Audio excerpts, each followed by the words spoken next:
الحمد لله رب العالمين والصلاة والسلام على من كان نبيا وآدم بين الماء والطين وعلى آله وأصحابه وأزواجه وأهل بيته أجمعين. أما بعد، أعوذ بالله من الشيطان الرجيم. بسم الله الرحمن الرحيم. ومن يرتد منكم عن دينه فيمت وهو كافر فأولئك حبطت أعمالهم في الدنيا والآخرة. صدق الله مولانا العظيم وصدق رسوله النبي الأمين المتين الكريم ونحن على ذلك لمن الشاهدين والشاكرين والحمد لله رب العالمين. حصول برکت کے لیے ہمارے اور ساری کائنات کے آقا و مولا حضور اکرم سید عالم نور مجسم ارواحنا فدا محمد الرسول اللہ صلی اللہ تعالی علیہ وسلم کی پر نور بارگاہ میں درود و سلام کا ہدیہ پیش کر لیجیے. اللہم صلی علی سیدنا و شفیعنا و حبیبنا و مولانا محمد و بارک وسلم صلاۃ و سلام علیک یا رسول اللہ صلی اللہ تعالی علیہ وسلم. آج خاک ہند میں بلکہ پورے ورلڈ کے اندر مسلمانوں کے ساتھ جو مسائل ہیں وہ مسائل دنیاوی اعتبار سے بھی ہیں اور دینی اعتبار سے بھی ہیں. آج پوری دنیا کا مسلمان بہت سارے مسائل سے جھوج رہا ہے.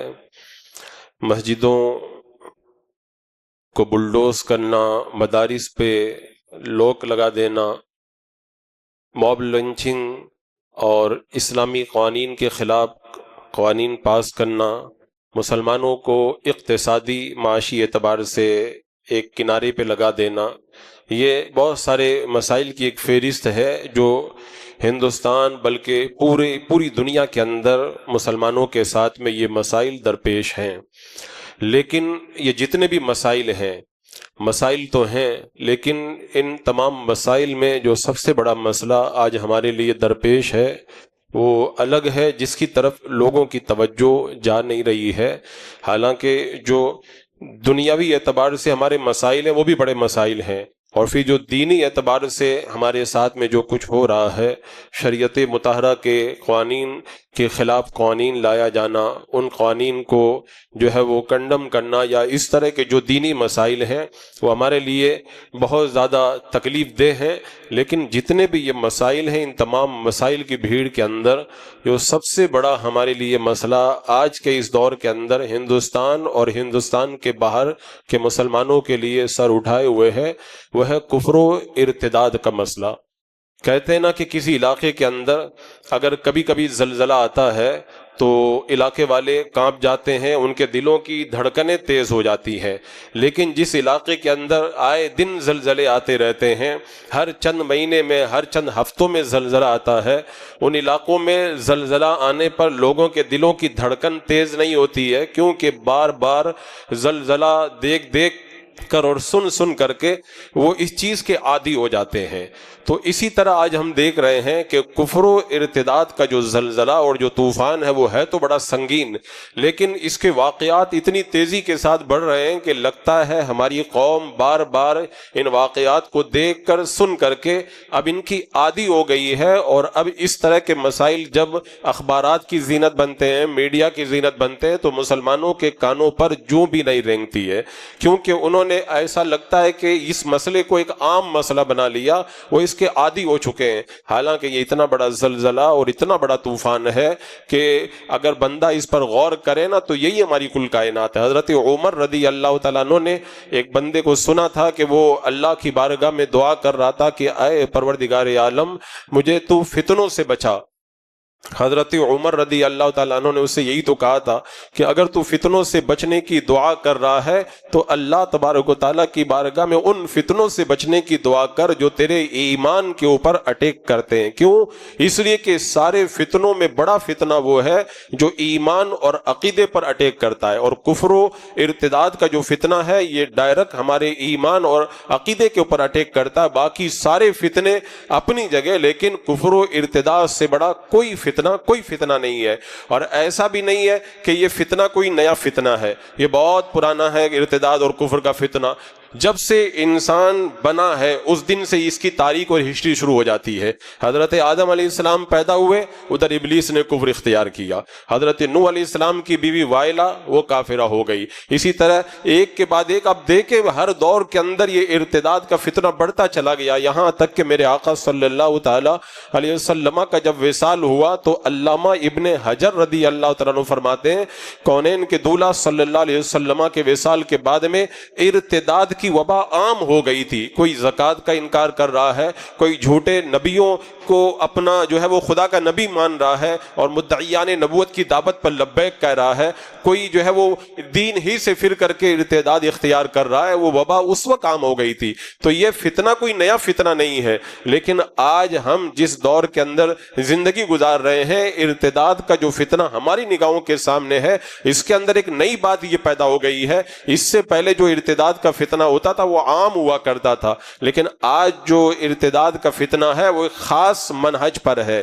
اگرچہ بچوں کو بھی مرتد بنایا جا رہا ہے، جوانوں کو بھی مرتد بنایا جا رہا ہے، بوڑھوں اور مردوں کو بھی مرتد بنایا جا رہا ہے، لیکن جو خاص طور سے ٹارگیٹ کر کے جو کام کیا جا رہا ہے مسلم اور وہ بھی نوجوان لڑکیوں کو مرتد بنانا اور انہیں جو ہے وہ گھر سے بھگا کر کے کفر و شرک کے دلدل میں پھنسا کر انہیں ہمیشہ کے لیے ایمان سے دور کر دینا، یہ لڑکیوں کو ٹارگیٹ کرنے والا جو کفر و ارتداد کا فتنہ، یہ بہت بڑا فتنہ اور یہ اس دور کی پیداوار ہے۔ اس سے پہلے پری پلاننگ اور خاص طور سے لڑکیوں کو ٹارگیٹ کر کے ارتداد کا فتنہ ماضی کے اندر ہمیں کہیں نظر نہیں آتا۔ یہ فتنہ اتنی تیزی کے ساتھ بڑھتا چلا جا رہا ہے، اور میرے آقا صلی اللہ تعالی علیہ وسلم نے اس کی طرف پہلے بھی اشارہ فرما دیا تھا۔ کونین کے دولہ صلی اللہ علیہ وسلم نے فرمایا تھا کہ فتنے بارش کے قطروں کی طرح اتریں گے، بارش کے قطروں کی طرح، اور اللہ کے رسول علیہ السلام نے فرمایا تھا بندہ صبح کو مومن ہوگا تو شام میں کافر ہو جائے گا، شام میں مومن ہوگا تو صبح میں کافر ہو جائے گا۔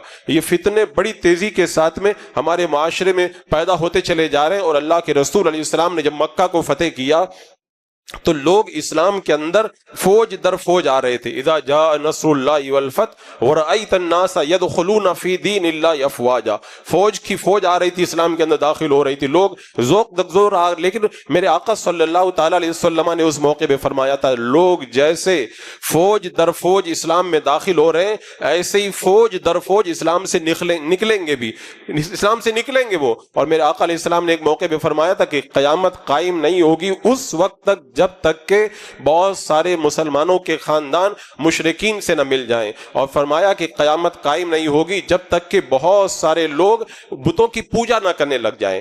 تو آج یہ معاشرہ اور یہ ماحول دیکھ کر کے اللہ کے رسول صلی اللہ تعالی علیہ وسلم کے اس فرمان پر ہماری نظر جاتی ہے، اور خاص طور سے جو آج لڑکیوں کو، عورتوں کو ٹارگیٹ کر کے انہیں جو مرتد بنایا جا رہا ہے، اس حوالے سے میں نے اس سے پہلے کئی بار الگ الگ انداز میں گفتگو کی ہے، لیکن میں یہ دیکھ رہا ہوں کہ یہ زلزلے کی بھنک لوگوں تک پہنچ نہیں رہی ہے، اور بار بار دیکھنے کے باوجود بھی لوگوں پر اس کا کوئی اثر نہیں ہو رہا ہے۔ تو میں نے یہ ارادہ کیا ایک بار پھر لوگوں کی توجہ اس طرف دلائی جائے تاکہ جن خاندانوں کی بچیاں غیروں کے تعلق میں قائم ہو کر کے اپنے ایمان اور عقیدے کا سودا کرنے والی ہیں وہ لوگ ہوشیار ہو جائیں، وہ الرٹ ہو جائیں، کیونکہ یہ طوفان آج جو دوسروں کے دروازے پہ دستک دے رہا ہے کل ہمارے دروازے پر بھی پہنچے گا، کیونکہ یہ معاملہ اب کوئی یہ خاص معاملہ نہیں رہے گا، اتنا عام ہو چکا ہے، بڑی تیزی کے ساتھ میں یہ چیزیں بڑھتی چلی جا رہی ہیں۔ اور یہاں پر اگر بات کریں کہ یہ جو لڑکیاں جو مرتد ہو رہی ہیں اس کی وجہ کیا ہے، وجوہات پر میں نے گفتگو کی تھی، ان وجوہات کے بارے میں میں آج گفتگو نہیں کروں گا، آج میں کوئی نئی چیزیں آپ کے سامنے رکھوں گا۔ میں نے اس سے پہلے کئی وجوہات بتائی تھی کہ اگر یہ لڑکیاں غیروں کے ساتھ فرار ہو کر کے کفر و شرک کے دلدل میں پھنس رہی ہیں، اس کی کئی وجہ، ایک وجہ ہے کالج کی زندگی، مخلوط تعلیم، لڑکے اور لڑکیوں کا ایک ساتھ میں پڑھنا اور اس کے بعد پیار و محبت کے چنگل میں گرفتار ہو کر کے گھروں سے فرار ہو جانا، مخلوط ملازمت، جاب کے نام پر لڑکے اور لڑکیاں دن میں بلکہ نائٹ ڈیوٹی جو ایک ساتھ میں کر رہی ہیں، پھر اس کے بعد میں جو تعلقات قائم ہوتے ہیں پھر غیروں کے ساتھ فرار ہونے کا معاملہ سامنے آتا ہے۔ اسی طریقے سے آن لائن شاپنگ کرنا، بار بار جب آن لائن شاپنگ کی جاتی ہے تو وہ ہوم ڈیلیوری کرنے والوں کے پاس میں ہماری بچیوں کے نمبر پہنچتے ہیں اور پھر وہیں سے رابطے بڑھتے ہیں اور پھر وہ لڑکیاں غیروں کے ساتھ میں فرار ہونے لگ جاتی ہے۔ اس کے اندر موبائل کا بڑا کردار ہے، سیریل اور ڈراموں کا بڑا کردار ہے، غیروں کے ساتھ میں ہماری بچیوں کے بھاگنے کے اندر ان فنکشنوں کا بڑا کردار ہے، بے پردگی کا بڑا کردار ہے، بغیر کسی وجہ کے بے جا آزادی ان کو دے دینا، اس کا بھی بڑا کردار ہے، بے حیائی کا بڑا کردار ہے۔ آپ دیکھیں گے کئی چیزیں آپ کے سامنے آئیں گی اور یہ ساری کی ساری چیزیں اس چیز کے اندر اپنا رول ادا کر رہی ہیں، لیکن اگر خاص طور سے اگر توجہ دی جائے تو ان تمام وجوہات کے پیچھے جو بڑی وجہ ہے وہ بڑی وجہ ہے خواہشات نفسانیہ۔ اس لیے کہ بندہ جب خواہشات نفسانیہ کا شکار ہو جاتا ہے تو پھر وہ یہ نہیں دیکھتا ہے کہ میں کس مذہب کا ہوں اور میں جس سے شادی کر رہا ہوں وہ کس مذہب سے تعلق رکھتا ہے، پھر اس کو یہ نظر نہیں آتا کہ میری ماں کون ہے اور میرا باپ کون ہے، اسے اپنی عزت کی پرواہ نہیں رہتی، رشتوں کو بھول جاتا ہے۔ کہتے ہیں نا محبت کا کوئی مذہب نہیں ہوتا۔ اس سے پہلے جتنے بھی ارتداد کے فتنے آئے، یا تو ظلم کر کے مسلمانوں کو مرتد بنایا گیا، حکومت کا دباؤ ڈال کے مرتد بنایا گیا، لالچ دے کر مرتد بنایا گیا، لیکن آج کے دور میں جو ارتداد ہے یہ ظلم کے نام پر نہیں ہے، حکومت کے نام پر نہیں ہے، آج کے دور میں جو ارتداد ہمارے سامنے منہ کھولے ہوئے کھڑا ہے یہ ارتداد محبت کے نام پر ہے، عشق کے نام پر ہے، پیار کے نام پر ہے اور دوستی کے نام پر ہے، اور یہ نیا ارتداد ہے اور نیا چہرہ لے کر کے، کیونکہ اس سے پہلے جو اسلام مخالف طاقتیں انہوں نے سروے کیا، غور کیا، مسلمانوں سے ہم نے جنگیں لڑی، ان پر ظلم و ستم کے پہاڑ توڑے، لیکن ان کا ایمان اور عقیدہ اتنا مضبوط ہے انہیں ایمان سے ہٹانا بہت مشکل کام ہے۔ اب انہوں نے پیترا بدلا، اب انہوں نے جو ہے وہ اپنی تجویزوں کو بدلا اور نئے لبادے کے اندر، نئے لباس کے اندر نئے طور پر وہ سامنے آ رہے ہیں، پیار کے نام پر، محبت کے نام پر، عشق کے نام پر اور اسی طرح دوستی کے نام پر وہ آج ہمیں مرتد بنا رہے ہیں۔ اس سے پہلے آپ دیکھیں کئی اس طرح کے واقعات ہیں، کلچر کا نام لے کر مرتد بنایا گیا، تہذیب کا نام لے کے مرتد بنایا گیا، تہوار اور فنکشن کے نام پہ مرتد بنایا گیا، تعلیم کے نام پہ مرتد بنایا گیا، علاج کے نام پہ مرتد بنایا گیا، این جی او کے ذریعے مدد کرنے کے نام پر، ڈونیشن کے نام پہ مرتد بنایا گیا۔ یہ سارے نئے حربے ہیں، ان میں سے سب سے بڑا جو آج کا مرتد بنانے کا حربہ ہے وہ ہے محبت، پیار اور عشق کے نام پر لڑکیوں کو مرتد بنا کر کے انہیں گھروں سے فرار کرنا، اور اس کے پیچھے سب سے بڑی وجہ خواہشات نفسانیہ۔ یہ بات میں اس لیے کہہ رہا ہوں، ویسے اگر وجوہات پہ آپ غور کریں گے تو بڑی وجہ تو خواہشات نفسانیہ ہے، لیکن اس کے ساتھ میں دو چیزیں اور ہیں جو خواہشات نفسانیہ کا شکار ہو کر کے بچیاں اپنے گھروں سے فرار ہو رہی ہیں۔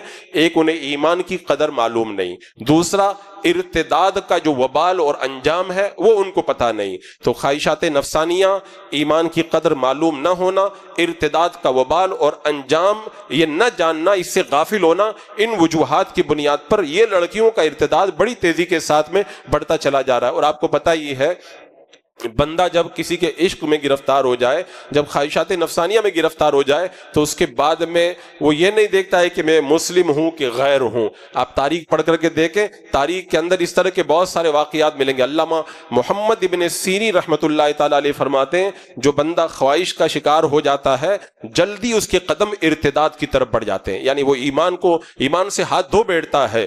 دیکھیں مصر کی سرزمین پر مسجد کے اندر اذان دینے والا مؤذن بڑا نیک بندہ جس کا نام تھا صالح، 40 سال تک اس نے اذان دی۔ ایک دن مسجد کے مینارے پہ چڑھ کر کے جب اذان دینے کے لیے اوپر گیا تو پاس میں جو بغل میں عیسائی کا گھر تھا اس پہ اس کی نظر پڑ گئی، ایک لڑکی مکان کے اندر موجود تھی۔ مؤذن نے جب اس لڑکی کو دیکھا تو پھر اس کی نیت کے اندر فطور پیدا ہوا اور عشق میں مبتلا ہو گیا۔ جب فارغ ہو کر کے گیا اس کے گھر کے دروازے پہ دستک دی، لڑکی نے پوچھا کون؟ کہا مسجد کا مؤذن ہوں۔ کہا کیسے آنا ہوا؟ اس نے کہا کہ مجھے تم سے محبت ہو گئی ہے اور میں تم سے شادی کرنا چاہتا ہوں۔ لڑکی نے کہا میں عیسائی ہوں اور تم مسلمان ہو، دو الگ الگ مذہب آپس کے اندر کیسے جڑ سکتے ہیں؟ اگر تم مجھ سے شادی کی اگر توقع رکھتے ہو تو تمہیں اسلام کو چھوڑ کر کے عیسائیت کو قبول کرنا پڑے گا۔ یہ دیکھیں، بندہ جب عشق اور خواہشات نفسانیہ میں گرفتار ہوتا ہے تو پھر اس کو مذہب نظر نہیں آتا۔ معاذ اللہ، اس نے کہا میں اللہ اس کے رسول سے برات کا اظہار کرتا ہوں، اور معاذ اللہ اس نے اسلام کو چھوڑ کر کے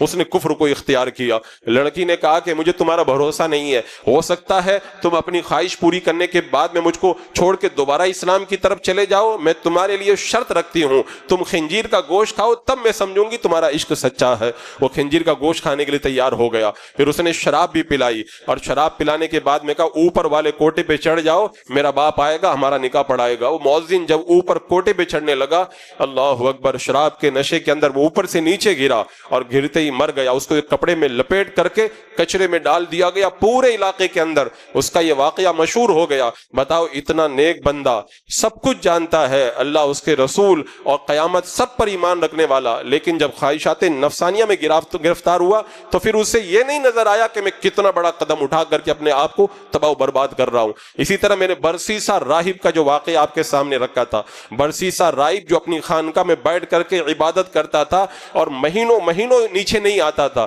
اور جب نیچے آتا تھا لوگ اس سے برکت حاصل کرتے تھے۔ شیطان نے جب اس کو بہکانا چاہا، کس انداز کے اندر بہکایا؟ جب تین بھائی اپنے سفر پہ جانے لگے، برسیسا راہب سے کہنے لگے کہ ہماری بہن اکیلی ہے، تم سے بڑا نیک اس علاقے میں کوئی نہیں ہے، ہم اپنی بہن کو تمہارے حوالے کر کے جا رہے ہیں، ہماری بہن کا خیال رکھنا۔ اس نے کہا یہ کام میں نہیں کرتا۔ اس پر بہت دباؤ ڈالا، وہ تیار ہو گیا، کہ سامنے والے مکان کے اندر تم اپنی بہن کو رکھ دو، میں اس کا خیال رکھوں گا۔ اب راہب، یہ برسیسا راہب اپنے گھر کے اندر، اپنی کٹیا کے اندر عبادت کرتا، کھانے کا وقت ہوتا جا کر کے اس کے جو ہے وہ گوفا کے باہر جا کر کے کھانا رکھ کر کے چلا آتا۔ اب شیطان نے اس کے دل میں وسوسہ پیدا کیا، تم کھانا باہر رکھتے ہو، پتہ نہیں وہ اندر کس حال میں ہے، اندر کھانا رکھ کے آیا کرو۔ پھر وہ کھانا اندر رکھنے کے لیے جانے لگا۔ پھر شیطان نے وسوسہ پیدا کیا، تم کیسے مسلمان ہو، ایک عورت اکیلی رہتی ہے، کبھی حال چال بھی نہیں پوچھتے۔ وہ حال چال پوچھنا شروع کیا۔ پھر شیطان نے وسوسہ پیدا کیا کہ تم اتنے دنوں سے اس لڑکی کی خیر خواہی کے اندر اس کا خیال رکھ رہے ہو، کبھی اس سے دو چار بات چیت کر لیا کرو۔ اب اپنے جو ہے وہ جو کٹیا میں رہتا تھا وہاں سے جھانک کر کے اس سے باتیں کرنے لگا، اور پھر باتیں بڑھتے بڑھتی محبت میں بدلی، اور پھر خواہشات نفسانی کا مرحلہ آیا۔ اس نے بدکاری کی، حمل قرار پایا، بچہ پیدا ہوا، بچے کو قتل کیا۔ اب بچے کو قتل کیا تو شیطان نے وسوسہ ڈالا، یہ لڑکی بتا دے گی، اس کو بھی قتل کر دو، لڑکی کو بھی قتل کیا۔ جب تینوں بھائی پلٹ کر کے چلے آئے اور اپنی بہن کا مطالبہ کیا کہ اس کا تو انتقال ہو گیا، اب اتنا نیک آدمی کہہ رہا ہے تو کون نہیں مانے گا۔ انہوں نے پھر وہ رو دھو کر کے چلے گئے۔ شیطان نے بھائیوں کو وسوسہ پیدا کیا کہ تمہیں پتا ہے کہ اس نے کیا کیا ہے، تمہاری بہن کو اس نے قتل کر کے اور بچے کے ساتھ میں دفن کر دیا ہے۔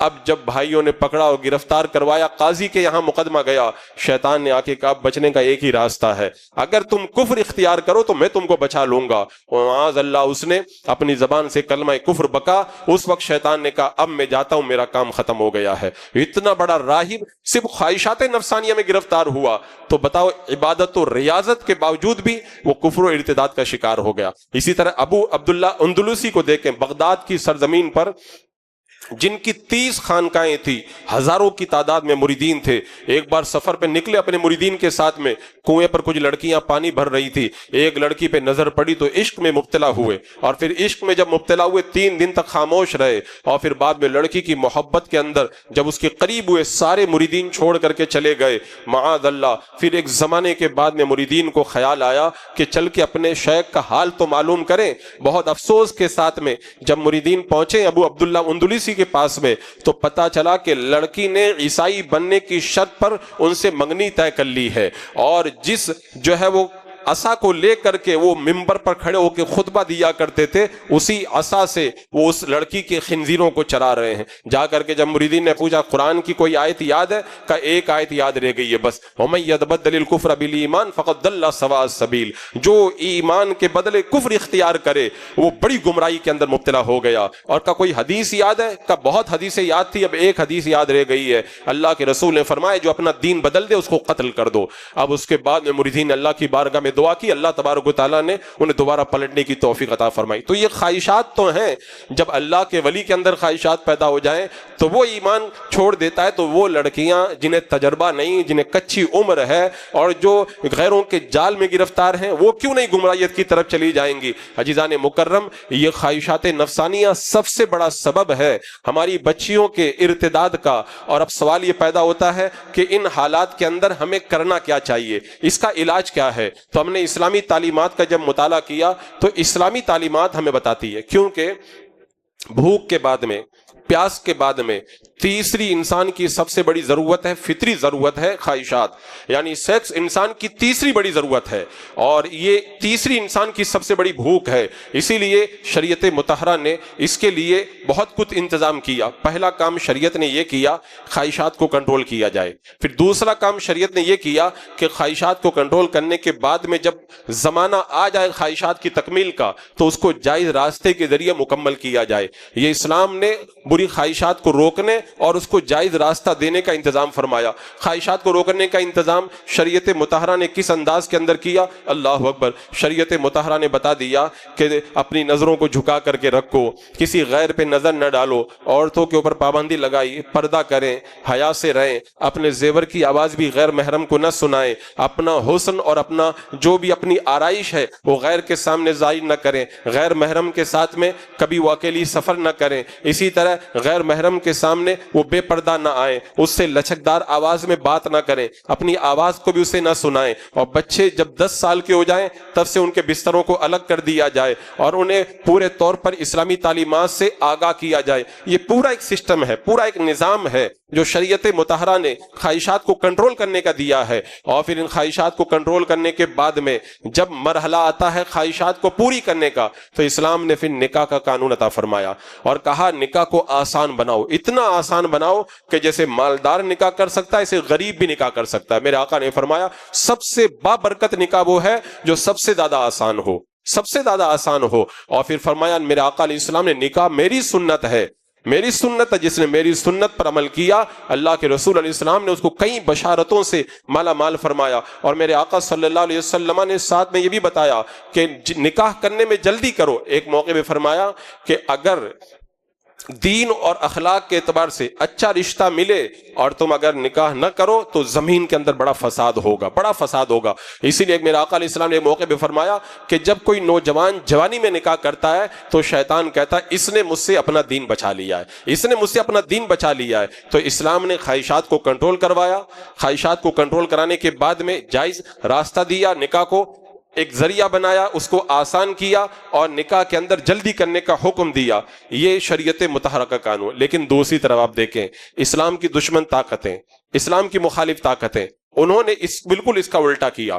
خواہشات کو ابارنے والے کام کیے, خواہشات کو ابارنے والے سامان مہیا کیے اور پھر اس کے بعد میں نکاح کو مشکل سے مشکل بنا دیا ہے. آپ نظریں اٹھا کر کے دیکھ لیں, انہوں نے مرتد بنانے کے لیے پہلے خواہشات کو ابارا, اب خواہشات کو ابارنے کے لیے کتنا سامان ہے آپ دیکھ سکتے ہیں. ایسی فلمیں بنائی کہ جوانی کے عالم میں بندہ دیکھے تو اپنی خواہشات پہ کنٹرول نہ کر سکے. موبائل کے اندر ایسی گندگی کو اپلوڈ کیا کہ نوجوان اگر دیکھے تو اپنے خواہشات پہ قابو نہ رکھ سکے. ایسے ڈرامے بنائے, ایسے سیریل بنائے اور اس طرح کے پردے پر جو ہے وہ اس طرح کی چیزیں دکھائی کہ وہ چیزیں جو بندہ بند کمرے کے اندر ہوتی ہیں جس کو ظاہر کرنا گوارا نہیں کرتا اس کو عام طور پر بچوں کے سامنے بھی اوپن کیا گیا. مقصد وہی تھا, خواہشات کو ابارا جائے, پھر خواہشات کو پورا کرنے کے لیے ناجائز راستہ بتایا جائے اور اس راستے سے لے جا کر کے ان کو مرتد بنا دیا جائے. یہ باضابطہ پوری پلاننگ تھی. ایسے ہی مخلوط نظام تعلیم, کالج کی زندگی, یہ کیا ہے؟ وہی ایک حصہ ہے کہ ان لوگوں کو آزادی دی جائے,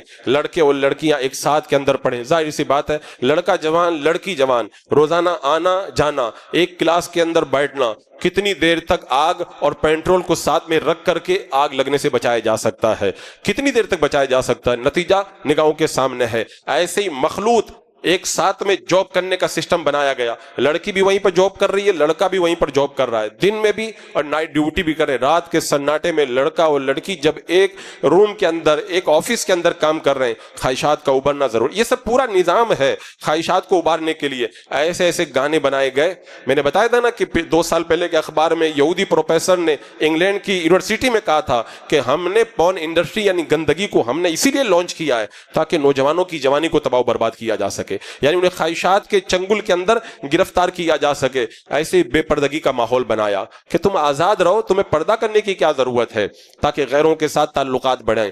بے حیائی کا درس دیا گیا کہ میرا جسم میری مرضی، جب ہم اپنی مرضی سے پیدا نہیں ہوئے، اپنی مرضی سے مرنا نہیں ہے تو پھر ہم اپنی خواہشات کو پوری کرنے کے لیے اپنی مرضی کیوں چلاتے ہیں؟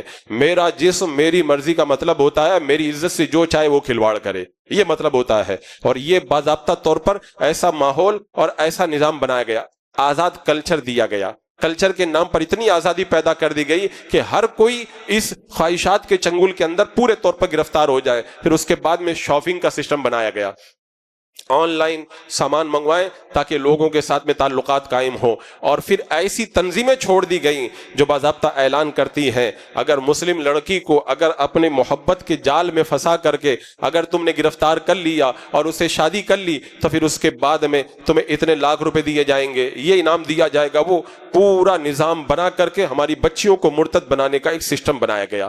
یہ تو خواہشات کا ہو گیا، پھر اس کے بعد میں آپ دیکھیں شادی کو انہوں نے مشکل بنا دیا، یہ رواج وہ رواج، یہ کلچر وہ کلچر، نکاح کو مشکل سے مشکل بنا دیا۔ بچی ابھی پڑھ رہی ہے، ابھی نکاح نہیں ہوگا، ابھی بڑی والی باقی ہے، ابھی اس کا نکاح نہیں ہوگا، ابھی جو ہے وہ جاب تلاش کر رہی ہے، ابھی اس کا نکاح نہیں ہوگا، اور پھر ایک لمبا زمانہ اس کی خواہشات اور اس کے درمیان اس طرح چھوڑ دیا جاتا ہے کہ وہ کوئی ناجائز راستہ اختیار کر سکے، اور پھر جہیز کی لعنت کو ایسے مسلط کر دیا گیا کہ غریبوں کی بچیاں تو شادی کے نام سے ہی کانپنے لگ جائیں۔ اور ظاہر سی بات ہے جب معاشرے میں ایسی بچیاں رہیں گی تو پھر وہ ارتداد کی طرف ان کے قدم بڑھتے ہوئے، کتنی ایسی غریب لڑکیاں جو شادی نہیں کر سکتی تھی وہ غیروں کے چنگل میں آسانی کے ساتھ گرفتار ہوئیں، اور یہاں تک مجھے پتا چلا بہت سارے غیر مسلم مرد عورت کے نام سے آئی ڈی بنا کر کے واٹس ایپ گروپ بناتے ہیں، فیس بک پر آتے ہیں، اور پھر بعد میں مسلم لڑکیوں کے نام سے وہ باقاعدہ گروپ بنا کر کے ان کے ساتھ دوستی کرتے ہیں، اور گروپ میں تو کوئی غلط بات نہیں کرتے لیکن پرسنل میں جا کر کے وہ لڑکیوں سے کانٹیکٹ کرتے ہیں، اور ایک ایک کو الگ الگ شکار بنایا جاتا ہے۔ کتنے ایسے گروپ پکڑے گئے اور نہ جانے کتنے ایسے گروپ ہیں جو باضابطہ طور پر چل رہے ہیں۔ اتنا نظام اور اتنا سسٹم سب لے کر کے آج ہماری لڑکیوں کو مرتد بنایا جا رہا ہے۔ یہ تو بڑی طویل کہانی ہے۔ اب سوال یہ ہے کہ ہم کیا کریں ارتداد کے اس ماحول میں، جبکہ ہماری بچیاں اپنی کچی عمر کی وجہ سے، اپنے کچے تجربے کی وجہ سے، اپنی خواہشات کی وجہ سے اور نئی نئی جوانی کی وجہ سے اور خواہشات کو ابھارنے والا سامان نگاہوں کے سامنے ہونے کی وجہ سے جب اپنے آپ کو روک نہیں پاتی اور عقل کے اندر ان کے بالکل فطور پیدا ہوتا ہے، وہ جوانی دیوانی کے نام پر محبت اور مذہب کو الگ الگ سمجھ کر کے وہ غیروں کے ساتھ جب فرار ہوتی ہے، تو ہماری ڈیوٹی کیا ہے، ہماری ذمہ داری کیا ہے؟ تو ہماری ذمہ داری کیا ہے؟ اللہ تبارک و تعالیٰ قرآن پاک میں فرماتا ہے یا ایھا الذین آمنوا قوا انفسکم واہلیکم نارا، ایمان والو اپنے آپ کو اور اپنے اہل کو جہنم کی آگ سے بچاؤ۔ یہ اللہ نے ڈیوٹی لگائی ہے۔ بہت سارے لوگ کیا سمجھتے ہیں ہماری ڈیوٹی یہ ہے بچہ پیدا ہو گیا اس کو اچھا کھلاؤ، بچہ پیدا ہو گیا اس کو اچھی تعلیم دلاؤ، اس کو اچھے طریقے سے پالو، اور جب بڑا ہو جائے اس کی شادی کر دو۔ یہ خالی ہماری ڈیوٹی نہیں ہے، ہماری ڈیوٹی یہ بھی ہے کہ بچہ اگر 7 سال کا ہو جائے تو اس کو نماز کا حکم دیا جائے، اور پھر 10 سال کا ہو جائے نماز نہ پڑھنے پہ مارا جائے۔ اللہ نے یہی فرمایا نا جہنم کی آگ سے بچاؤ۔ خالی کھلانے پلانے سے وہ جہنم کی آگ سے نہیں بچ جائے گا، جہنم کی آگ سے بچانا یہ بھی ہماری ڈیوٹی ہے، لیکن لوگ سمجھتے ہیں یہ ہماری ڈیوٹی نہیں ہے، یہ تو مولانا صاحب کی ڈیوٹی ہے تقریر کر کے ان کو نمازی بنائے، یہ والدین کی ڈیوٹی لگائی گئی ہے۔ اور ہماری ڈیوٹی یہ ہے، حضرت عمر رضی اللہ تعالیٰ عنہ فرماتے ہیں اس آیت کریمہ کا مطلب یہ ہے کہ جن کاموں سے خود بچنے کا حکم دیا گیا ان کاموں سے اپنے بچوں کو بھی بچایا جائے، اپنے گھر والوں کو بھی بچایا جائے۔ تو جہنم کی آگ سے بچانا کیا ہماری ڈیوٹی نہیں ہے؟ ان کے ایمان کی حفاظت کرنا کیا ہماری ڈیوٹی نہیں ہے؟ آج وہ ڈیوٹی ہم لوگ نہیں نبھا رہے ہیں، آج ہم لوگ وہ ڈیوٹی نہیں نبھا رہے ہیں۔ اللہ کے رسول صلی اللہ تعالیٰ علیہ وسلم سے پوچھا گیا یا رسول اللہ دیوس کون ہے؟ میرے آقا علیہ السلام نے فرمایا دیوس وہ ہے کہ جس کو اس بات کی پرواہ نہ ہو کہ اس کے گھر کی عورتوں کے پاس کون آتا ہے۔ وہ دیوس ہے۔ آج کتنے ایسے لوگ ہیں جو دیوسی کر رہے ہیں، غیروں کے ساتھ میں ان کی بچیاں مل رہی ہیں، گھروں میں غیر آ رہے ہیں، کوئی مستری بن کر آ رہا ہے اور بچیوں سے گھر پہ بات کر رہا ہے، کوئی مزدوری کرنے کے لیے گھر پہ کام کرنے آ رہا ہے، وہ بچیوں سے بات کر رہا ہے، لڑکی باہر جا رہی ہے دکاندار سے کئی منٹ تک کھڑے ہو کر کے بات کر رہی ہے، لڑکی بازار میں سامان خریدنے جا رہی ہے اور دکاندار سے برابر باتیں کر رہی ہے، لڑکی آن لائن سامان منگوا رہی ہے، ہوم ڈیلیوری کرنے والے لڑکے کے ساتھ بات چیت کر رہی ہے، وہ خود گاڑیاں بک کر رہی ہے، اکیلی گاڑی کے اندر سفر کر رہی ہے گاڑی بک کر کر کے، اور پھر اس ڈرائیور سے بات چیت کر رہی ہے۔ میرے آقا نے فرمایا دیوس وہ ہے جسے اس بات کی پرواہ نہ ہو کہ اس کے گھر کی عورتوں کے پاس کون آتا ہے، اور پھر دیوس کی سزا کتنی سخت ہے، اللہ تعالیٰ اس کو جہنم کی آگ کے اندر کس طرح جلائے گا، احادیث کے اندر اس کی نشاندہی فرمائی گئی ہے۔ اور میرے آقا صلی اللہ تعالیٰ علیہ وسلم نے خود فرما دیا کہ جس گھر کے مردوں میں غیرت ہوتی ہے اس گھر کی عورتوں کی عزت پہ حرف نہیں آتا ہے۔ آج ہماری غیرت جب ختم ہو گئی تب ہماری بچیاں غیروں کے ساتھ فرار ہو رہی ہیں۔ اب سوال یہ کہ ہم کو کرنا کیا ہے؟ پہلی بات تو یہ ہے ہم کو ذمہ داری نبھانا ہے، ہم کو اپنی ڈیوٹی نبھانا ہے۔ اگر بچہ، چھوٹا بچہ اگر کھانا نہیں کھاتا ہے نا، میاں بیوی میں جھگڑا ہوتا ہے کہ کھاتا نہیں، اچھے ڈاکٹر کو دکھاؤ، کتنے کیسز آتے ہیں۔ اگر بچہ کھائے پیے نہیں، اگر دبلا ہوتا چلا جائے تو گھر کے اندر جھگڑے ہوتے ہیں، اس کو کھانے پینے کی بھوک کھلنے کی دوا دلا دی پھر بھی نہیں کھا رہا، یعنی چاہتے ٹھوس ٹھوس کے کھلا دیا جائے، یہ ہماری ڈیوٹی ہے۔ میں کہتا ہوں یہ ڈیوٹی ہے نا تو وہ بھی ڈیوٹی ہے جہنم کی آگ سے بچایا جائے، لیکن وہ ڈیوٹی کوئی نہیں نبھاتا۔ کیا گھر میں کبھی جھگڑا ہوتا ہے یہ بچہ نماز نہیں پڑھ رہا ہے، کبھی میاں بیوی اس پہ جھگڑا کرتے ہیں؟ اس پہ کوئی جھگڑا نہیں کرتا، کیونکہ اس کو ڈیوٹی سمجھا ہی نہیں جاتا ہے۔ ڈیوٹی خالی یہ ہے کہ کتنا ہم کھلا سکتے ہیں وہ کھلا دیں، یہ ڈیوٹی سمجھا جاتا ہے۔ تو آج ہمیں اگر ذمہ داری کی بات کریں تو ذمہ داری کے اندر سب سے پہلا کام یہ کرنا، شریعت مطہرہ نے جس ڈھنگ اور جس رنگ، جس انداز کے اندر، جس طرز پر، جس طریقے سے ہماری بچیوں کو پالنے کا حکم دیا ان طریقوں سے بچوں کو پالیں، اس طریقے سے بچوں کو پالیں۔ یعنی جب 7 سال کے ہو جائیں نماز کا حکم دیں، 10 سال کے ہو جائیں تو پھر ان کے بستر الگ کر دیں، ان کو حیا کا درس دیں کہ باہر جاؤ تو اپنے سر کے اوپر دوپٹہ رکھا کرو، غیر محرم سے بات نہ کیا کرو، کسی ضرورت کے بغیر کسی غیر محرم سے کوئی کسی طرح کا رابطہ نہیں رکھنا، ہر طریقے سے جو شریعت کے دائرے ہیں، اپنے زیور کی آواز غیر کو مت سناؤ، اپنی خوشبو غیر محرم کے پاس نہ پہنچنے دو، اپنے زینت کو غیر محرم کے اوپر ظاہر نہ کرو۔ یہ ڈیوٹی لگائی گئی، پہلا کام تو ہم کو یہی کرنا ہے۔ اس کے بعد میں دوسری چیز، بچپن سے بچوں کو بتائیں ایمان کتنی بڑی دولت ہے۔ میں تو کہتا ہوں بچے تو بچے ہیں، ہمارے نوجوانوں کو، بوڑھوں کو نہیں پتا ایمان کتنی بڑی دولت ہے۔ اگر ایمان کی قدر، اگر پیسوں کی قدر معلوم ہو، کوئی پیسہ پھاڑتا ہے کہ کوئی نہیں پھاڑتا ہے، سونے کی قدر معلوم ہے، کوئی گندگی میں اور نالی میں لے جا کے ڈالتا، کوئی نہیں ڈالتا، لیکن ایمان کی قدر معلوم نہیں ہے۔ ایک چائے کی پیالی میں ایمان کا سودا کر لیتے ہیں، ایک چائے کی پیالی میں ایمان اتنی بڑی دولت ہے۔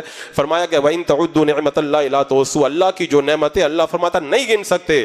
کہتے ٹیکنالوجی کے اس دور میں آج تک کوئی ایسا کیلکولیٹر تیار نہیں ہوا جو اللہ کی نعمتوں کو گن سکے۔ ان ساری نعمتوں کو ایک طرف رکھ دو اور پھر ایمان کی نعمت کو ایک طرف رکھ دو۔ ایمان کی نعمت ان نعمتوں میں سب سے بڑی نعمت ہے، اسی لیے ہمارے بزرگوں نے سب سے زیادہ ایمان کی قدر کی، اور اللہ تبارک و تعالیٰ نے اس نعمت اور دولت کو ہم تک پہنچانے کے لیے 2 4 نہیں، کم و بیش 1 لاکھ یا 2,24,000 نبیوں کو ہمارے درمیان بھیجا ہے۔ ایمان اتنی بڑی دولت ہے۔ اللہ کے نبی حضرت یعقوب علیہ السلام کو یوسف علیہ السلام کی خبر ملی تو پہلا سوال یہی کیا تھا، میرا بیٹا یوسف کس دین پر ہے؟ ان کو کہا گیا دین آپ باپ دادا کے دین پر ہے۔ اللہ کا شکر ادا کیا، مولا تیرا شکر ہے کہ میرا بچہ، اس کا ایمان سلامت ہے اور اپنے باپ دادا کے دین کے اوپر وہ محفوظ ہے۔ اسی لیے علماء نے فرمایا کہ اگر کوئی کافر بادشاہ پوری دنیا کا بادشاہ ہو اور فٹ پاتھ پہ سونے والا مسلمان ہو تو فٹ پاتھ پہ سونے والا مسلمان کافر بادشاہ سے بہتر ہے، کیونکہ کافر مرے گا تو جہنم میں جائے گا اور مسلمان ادھر مرے گا اللہ اسے جنت کی بہاریں عطا فرمائے گا۔ رب قرآن پاک میں فرماتا وَلَا تَمُوتُنَّ إِلَّا وَأَنْتُمْ مُسْلِمُونَ، تم مرتے دم تک مسلمان رہنا، مرنا تو ایمان کی حالت میں مرنا۔ یہ بچوں کو بچپن سے سکھایا جائے ایمان کتنی بڑی دولت ہے، اور پھر دوسرے نمبر پہ بچوں کو یہ بتایا جائے کہ ایمان لانے کے بعد اللہ نے تمہیں ایمان کا اجالا دیا، ایمان کے اجالے سے نکل کر کے کفر و شرک کے دلدل میں اور کی تاریکی میں چلا جانا یہ دنیا کا سب سے بدتر کام ہے۔ ایک کافر اصلی سے بھی زیادہ بدترین انسان وہ ہے جو ایمان کی روشنی چھوڑ کر کفر کے اندھیرے کو اختیار کرے۔ ارتداد اتنا بڑا جرم ہے کہ اگر کوئی ایمان کے بعد مرتد ہو جائے سارے اعمال برباد ہو جاتے ہیں، نمازیں پڑھی برباد، روزے برباد، حج و زکوٰۃ برباد، تلاوتیں برباد، جتنی نیکیاں کی ہیں سب برباد ہو جاتی ہیں اور پھر اس کے احکام الگ ہو جاتے ہیں۔ ایمان کے بعد اگر کوئی مرتد ہو جائے، بچوں کو بتائیں کہ پھر اس سے سلام جائز نہیں، اس سے مسافہ جائز نہیں، اس سے بات چیت جائز نہیں، اس سے جو ہے وہ رابطہ رکھنا جائز نہیں، اس سے دوستی جائز نہیں، اس کا جنازہ پڑھنا جائز نہیں، اس کے پیچھے نماز پڑھنا جائز نہیں، اور اس کو اپنا امام بنانا جائز نہیں، اور اس کے ساتھ میں کسی طرح کا معاملہ رکھنا جائز نہیں، اس کو کسی چیز کا صدر بنانا جائز نہیں، اس کو کسی چیز کے اندر سربراہ بنانا جائز نہیں، پورے احکام اس کے بدل جاتے ہیں، اس کو دیکھ کے مسکرانا جائز نہیں۔ اسلام نے اتنے سخت احکام اس کے لیے فرمائے۔ تو ایمان کی قدر بتا کر مرتد ہونے کا وبال ہمارے بچوں کو بتایا جائے۔ حضرت معاذ بن جبل رضی اللہ تعالیٰ عنہ کہتے ہیں اللہ کے رسول علیہ السلام نے مجھے 10 باتوں کی وصیت فرمائی، ان میں سے ایک بات یہ تھی معاذ اگر تمہیں قتل کر دیا جائے، تمہیں زندہ جلا دیا جائے، تب بھی تم کفر کو مت اختیار کرنا۔ اتنا سخت حکم دیا۔ حضرت معاذ نے دیکھا ایک آدمی بندھا ہوا ہے، پوچھا یہ بندھا ہوا کیوں ہے؟ کہا یہ اسلام سے پھر گیا ہے۔ حضرت معاذ گھوڑے پر بیٹھے ہوئے تھے، کہا اس وقت تک میں گھوڑے سے نیچے نہیں اتروں گا جب تک اس کو قتل نہ کر دیا جائے۔ جس زمین پہ مرتد رہتا ہے اس زمین پر اترنا صحابی گوارا نہیں کرتے۔ یہ باتیں ہمیں بچپن سے بچوں کو ہمیں پتہ ہی نہیں ارتداد کتنا بڑا جرم ہے۔ ایمان لانے کے بعد میں ایمان کو ترک کر دینا کتنا بڑا جرم ہے، بچوں کیا جوانوں تک کو پتہ نہیں ہے۔ تو یہ ارتداد کا وبال ان کو بتایا جائے۔ علماء نے کہا ہے نا کہ جب تک بندہ شر سے برائی سے واقف نہیں ہوگا تب تک اس سے بچ بھی نہیں پائے گا۔ اگر بچے کو نہیں پتا ہے کہ یہ انگارہ ہے تو کیسے بچے گا؟ بچے کو نہیں پتا ہے کہ سانپ نقصان پہنچاتا ہے، بچہ کیسے بچے گا؟ تو جو نقصان والی چیزیں ان کو سے بتاؤ گے تب وہ بچیں گے نا۔ تو بچپن سے ہمیں یہ سب بتانے کی ضرورت ہے۔ اب ہم نے یہ کام تو کیا، شریعت کی تعلیم دی، انہیں ایمان کی قدر بتائی اور ارتداد کا وبال ان کے سامنے رکھا۔ اب اس کے بعد میں وہ جو خواہشات کو روکنے والے اور ان کے ایمان کی حفاظت کے سامان وہ کریں، انہیں اگر دینی تعلیم دلائیں، پہلے ان کو دینی تعلیم دلائیں، دنیاوی تعلیم دلائیں، پردے کا اہتمام کریں، جاب وغیرہ پر ہرگز اپنی بچیوں کو نہ بھیجیں، اس لیے کہ وہاں پر ایمان کے لٹیرے ہر وقت منڈلاتے پھرتے ہیں۔ یوں ہی ان کو موبائل اینڈرائڈ فون دے کر کے اس طرح سے آزاد نہ چھوڑ دیا جائے کہ وہ جس سے چاہیں اس سے رابطہ کرتے ہوئے نظر آئیں۔ شاپنگ کے لیے وہ کسی ذمہ دار کے ساتھ میں جائیں، آن لائن شاپنگ کی ان کو اجازت نہ دی جائے تاکہ غیروں سے ان کا رابطہ کسی طریقے سے نہ ہو پائے۔ پردہ کی تعلیم دیں، ان کو حیا کا درس دیں کہ کتنا پردہ کرنا ہے اور کتنی حیا اپنے اندر رکھنی ہے۔ اور خاص طور سے سوشل میڈیا کے جتنے پلیٹ فارم ہیں، جب تک اس کی شادی نہ ہو جائے تب تک ان سے دور ہی رکھا جائے، کیونکہ سوشل میڈیا کے جو پلیٹ فارم ہیں وہ ایسے راستے ہیں جو انہیں عشق محبت کے راستے سے انہیں ارتداد کی طرف لے کر کے جاتے ہیں۔ ان پر سخت کڑی نگرانی رکھی جائے۔ اگر ہماری بچی باہر جا رہی ہے اس کی نگرانی رکھی جائے۔ میں نہیں کہتا ہوں بچی کو بند کر کے قید کر کے رکھا جائے، انہیں محبت دیں، انہیں پیار دیں، انہیں اعتماد دیں، کیونکہ اگر گھر میں بچی کو محبت نہیں ملی، اعتماد اور پیار نہیں ملا تو پھر وہ محرم رشتہ داروں سے پیار نہیں پائے گی تو غیر محرموں کے یہاں اپنے پیار کے راستے تلاش کرے گی۔ تو گھر میں ان کو پیار پورا دیں لیکن ان کی عزت و آبرو کی حفاظت کا بھی پورا سامان رکھیں۔ ان کے دل میں اللہ کی محبت پیدا کریں، کیوں جب اللہ کی محبت دل میں پیدا ہو جائے گی تو پھر وہ کبھی غیر کی طرف قدم نہیں اٹھائے گی۔ خواہشات جب جوش ماریں گی تو اللہ کی محبت اس کے آڑے آ جائے گی۔ حضور کا پیار سکھائیں اور خاص طور سے اس کو بتائیں کہ تمہارے آئیڈیل کون ہے، ان کو آئیڈیل بتائیں، کیونکہ انسان جو زندگی گزارتا ہے اپنے آئیڈیل کو دیکھ کر زندگی گزارتا ہے۔ آج ہماری بچیوں نے آئیڈیل کس کو بنایا؟ سوشل میڈیا پہ ناچنے والی نچنیوں کو اپنا آئیڈیل بنایا، فلم کے پردے پر ننگگی کا اور جو ہے درندگی کا مظاہرہ کرنے والی عورتوں کو اپنا آئیڈیل بنایا، فلمی ہیروئن کو انہوں نے اپنی زندگی کا رہنما بنا کے رکھا ہے، اور فلموں کے اندر سیریلوں اور ڈراموں کے اندر ناچنے والے ان گندے لوگوں اور گندی عورتوں کو اپنا آئیڈیل بنایا۔ تو وہ جو کرتے ہیں وہ بھی کرتی ہوئی نظر آتی ہیں، ان کو آئیڈیل بتائیں۔ تمہارا آئیڈیل کون؟ حضرت ام المؤمنین عائشہ صدیقہ رضی اللہ تعالیٰ عنہ، حضرت فاطمہ شہزادی رسول صلی اللہ تعالیٰ علیہ وسلم، حضرت فاطمہ، یہ ہمارے لیے آئیڈیل ہے۔ فرعون کے بیٹی کے بالوں میں کنگھی کرنے والی مشہدہ، یہ آئیڈیل ہے۔ اللہ کے رسول فرماتے ہیں جب میں معراج کی رات معراج پہ گیا ایک خوشبو آئی، میں نے جبریل سے کہا جبریل یہ خوشبو کیسی آ رہی ہے؟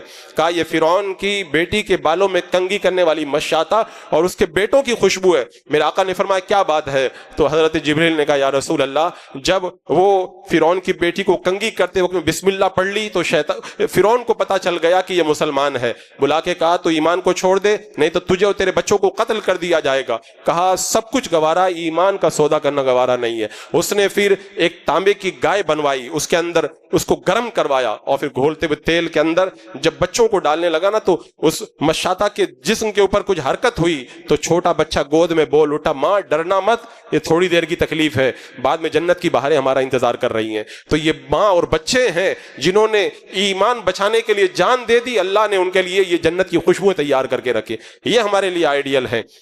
حضرت ام سلیم جب یہ مدینے میں بیوہ ہوئی تو ابو طلحہ ایمان نہیں لائے تھے، کہا مجھ سے شادی کر لو، کہا تم کافر ہو میں مسلمان ہوں، ایک مسلمان عورت کافر سے شادی نہیں کر سکتی، وہ ایمان لائے تب جا کر کے شادی کی۔ حضرت خولہ کو پطرس جیسے اتنے بڑے شہزادے نے کہا تھا مجھ سے شادی کر لو تمہیں میں دلہن بنا دوں گا، کہا تو کافر میں مسلمان، تیرے ساتھ شادی کرنا تو بہت دور کی بات ہے، تجھ سے تو بکری چرانا بھی میں گوارا نہیں کرتی ہوں۔ یہ ہمارے لیے آئیڈل ہے۔ حضرت سمیہ جنہیں مارا جاتا کہ ایمان کو چھوڑ دے، کہا ایمان کا سودا نہیں کروں گی، ناف کے نیچے ابو جہل نے نیزہ مار کے شہید کر دیا، اللہ کی بندی نے جان دے دی لیکن ایمان کا سودا کرنا گوارا نہیں کیا، یہ ہمارے لیے آئیڈیل ہے۔ حضرت ام شریک کو مکہ میں اسلام کی تبلیغ کرتے ہوئے پکڑ لیا گیا اور پکڑ کر کے انہیں چھوڑنے کے لیے جانے لگے، لیکن راستے کے اندر جب اللہ تبارک و تعالیٰ نے غیب سے ان کے لیے پیالہ اتار کر کے پانی سے سیراب کیا، بیدار ہونے کے بعد کافروں نے دیکھا، ان کو پتہ چل گیا کہ اللہ کی بندی کی اللہ نے مدد کی ہے، وہ سب کلمہ پڑھ کے مسلمان ہو گئے اور واپس انہیں مکہ لے کر کے آئے۔ یہ ہمارے لیے آئیڈل ہے۔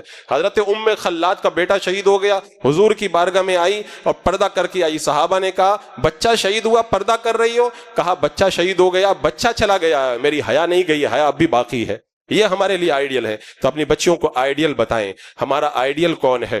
فلم کے پردے پر ناچنے والے ہمارا آئیڈیل کبھی بھی نہیں ہو سکتے، اور ساتھ ہی ساتھ اپنی بچیوں کو سب سے اہم بات یہ بتائیں، یہ جو پیار و محبت کے نام پہ شادی کر کے کورٹ میرج جو لو میرج خاص طور سے غیر مسلم لے کے جاتے ہیں، یہ پیار نہیں ہے، یہ ایک جال ہے۔